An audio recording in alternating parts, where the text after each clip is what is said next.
conservative club has had a presence in America and Europe for 4 years. ব্রিটেনে আপনারা জানেন যে আবারও বর্ণবাদী হামলা মাথাছাড়া দিয়ে উঠেছে। বিশেষ করে গত জুলাই মাস থেকে এটি বড় ধরনের মাথা ব্যথার কারণ হয়ে দাঁড়িয়েছে বর্তমান সরকার এবং বিভিন্ন জাতিগোষ্ঠী মানুষের জন্য। এবার এমন একটি খবর আইটিভি ব্রেক করেছে, যেখানে বলা হয়েছে লন্ডনের একটি পার্ক, বক্সহল পার্কে একটি অ্যাথলেট ক্লাব পরিচালনা করা হয়। মানে উপর থেকে এটি একটি অ্যাথলেট ক্লাব, সেখানে ব্যায়াম চর্চা বা এই ধরনের চর্চা করা হয়, কিন্তু ভিতরে ভিতরে এটি একটি রেডিক্যাল অর্গানাইজেশন। এরা ফার রাইট অর্গানাইজেশন, যারা মুসলিম বা ভিন্ন জাতিগোষ্ঠী, বিশেষ করে কালো বা ব্ল্যাক মাইনরিটি, এদেরকে টার্গেট করে প্রায় শতাধিক সেখানে সদস্য, তারা নিজেদেরকে ট্রেন্ড আপ করছেন।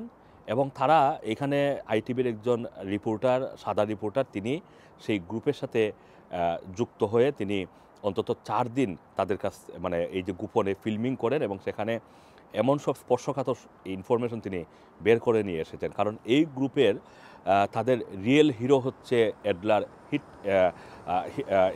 হিটলার, এবং হিটলারের নাম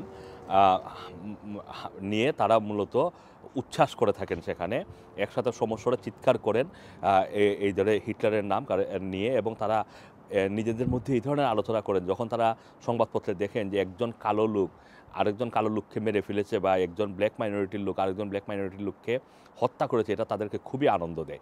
এই ধরনের শব্দ তারা ব্যবহার করে থাকেন।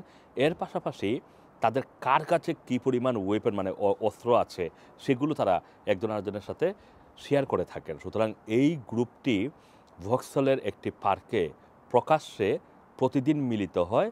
উপরে উপরে সেটি একটি অ্যাথলেট ক্লাব, কিন্তু ভিতরে ভিতরে এটি একটি রেডিক্যাল অর্গানাইজেশন, যাদের লক্ষ্য হচ্ছে ব্রিটেনে ক্ষুদ্র জাতিগোষ্ঠীর বা বিভিন্ন কমিউনিটির মানুষ, ব্ল্যাক মাইনরিটির মানুষ, মুসলিম কমিউনিটির মানুষকে টার্গেট করে সেখান থেকে তাড়িয়ে দেওয়া, এদের বিরুদ্ধে যুদ্ধ করা। সুতরাং এই যে বর্ণবাদ হামলা, যেটা গত জুলাই মাসে একটা বড় ধরনের সমস্যা হয়ে দাঁড়িয়েছিল লেবার পার্টি সরকারের জন্য, ভিতরে ভিতরে এটি কিন্তু আরও অনেক মানে অর্গানাইজড হয়ে যাচ্ছে, যেটা হয়তো গভর্নমেন্টের এজেন্সিগুলো জানছে না।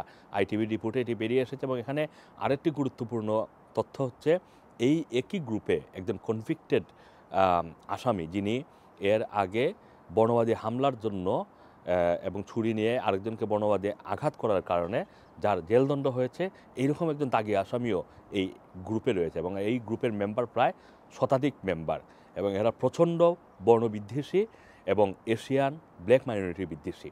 সুতরাং রাজধানী লন্ডন বলেন, ব্রিটেনের বিভিন্ন জায়গায় ফার রাইটের যে উত্থান, সেটা কিন্তু আবারও শুরু হয়েছে।